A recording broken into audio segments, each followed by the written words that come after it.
Hey everyone, welcome to this explainer. Today we're diving deep into the exact diagnostic imaging criteria for idiopathic normal pressure hydrocephalus, or INPH. Let's jump right in because mastering this is literally a game changer for improving patient outcomes. Here is our roadmap for the breakdown. We're going to cover choosing MRI over CT, identifying favorable shunt response features, the Japanese guidelines and DASH, assessing the corpus callosum, outdated diagnostic methods you can ignore, and finally, the INPH RAD scale score. All right, Section 1, choosing MRI over CT. Let's look at why one modality completely dominates here. So, right out of the gate, MRI is the absolute winner. Why? Well, it gives you way more functional and structural data, and you're completely dodging ionizing X-ray radiation. If you want the full, detailed picture of what's happening with the brain's fluid dynamics and tissue, MRI is for sure your go-to tool. But before we go hunting for all those nuanced signs of INPH, we have an absolute prerequisite. We need to see ventricular enlargement without a physical block. This means we're dealing with a communicating hydrocephalus. MRI is perfect right at the starting line because it definitively rules out obstructive issues like aqueductal stenosis, ensuring we're actually barking up the right tree. Section 2, favorable shunt response features. Let's see how we predict surgical success. Now, how do we tell true INPH apart from, say, just normal age-related brain shrinkage? First up is this altered density right around the ventricles. On a T2 MRI, it lights up with high intensity. This isn't just regular aging. This halo is actually cerebrospinal fluid seeping directly into the brain tissue. It's transependymal absorption. And the coolest part? That seepage often clears beautifully once a shunt takes the pressure off. Next, look at the very top of the brain. We want to see compression of the convexity sulci. Remember, with Alzheimer's or typical atrophy, those spaces dilate because the brain tissue is shrinking away. But with INPH, it's the exact opposite. The expanding ventricles literally shove the brain upward, squeezing those upper sulci tight against the skull. Just a quick heads up though, you might occasionally spot some focal enlarged sulci. Those are just atypical fluid pockets, so don't mistake them for general atrophy. The third huge red flag, or green light for a shunt, really, is the physical rounding of the frontal horns of the lateral ventricles. Instead of keeping their normal, sharp contours, the internal fluid pressure just balloons them outward. They get this really distinct, rounded-off shape. Section 3, Japanese guidelines and DASH. Let's shift our focus to a very specific set of criteria.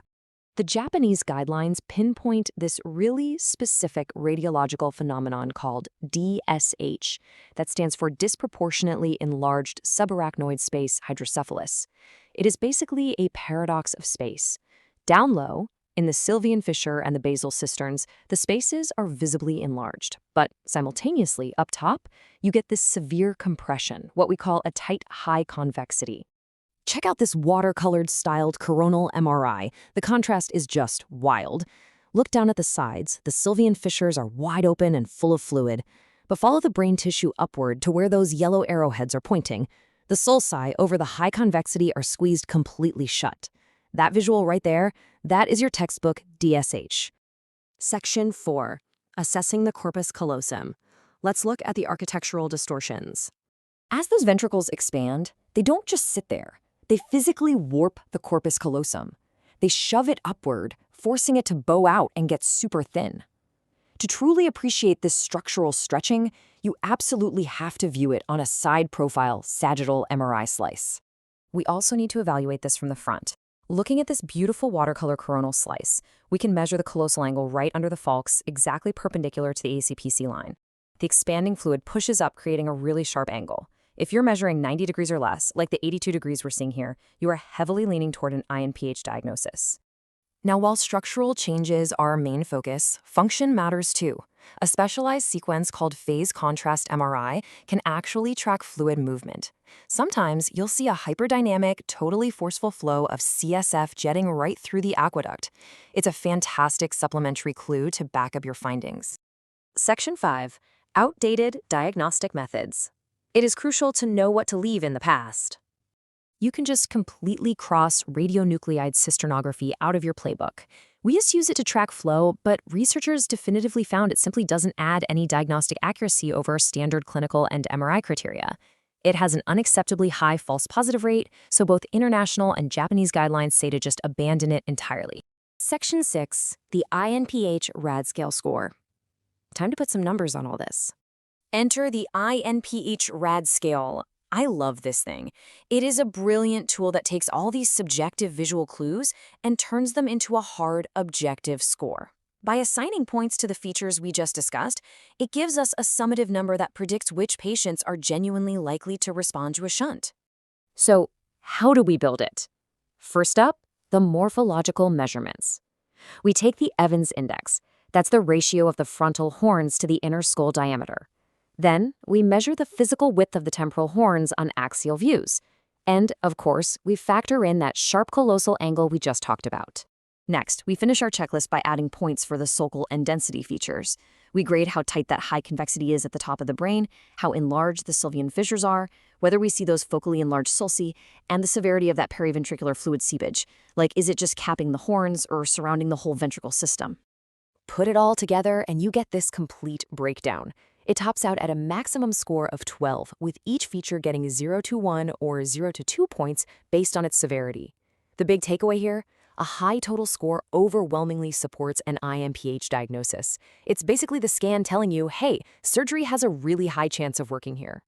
But as we wrap this up, here is a massive post-diagnostic fact to keep in your back pocket. After you place a shunt, yes, clinical improvement usually goes hand in hand with the ventricles shrinking on a follow-up scan. But sometimes, a patient's real-world symptoms will improve dramatically even if their follow-up MRI looks exactly the same. You literally have to treat the patient, not just the scan. Which brings us to our final critical question for this explainer. A 12-point RAD scale score is incredibly powerful, no doubt. But imaging is only half the battle, right? How are you going to synthesize this rigorous radiological data with the patient's actual physical triad of symptoms, their gait, cognition, and continence to make that final life-changing diagnosis?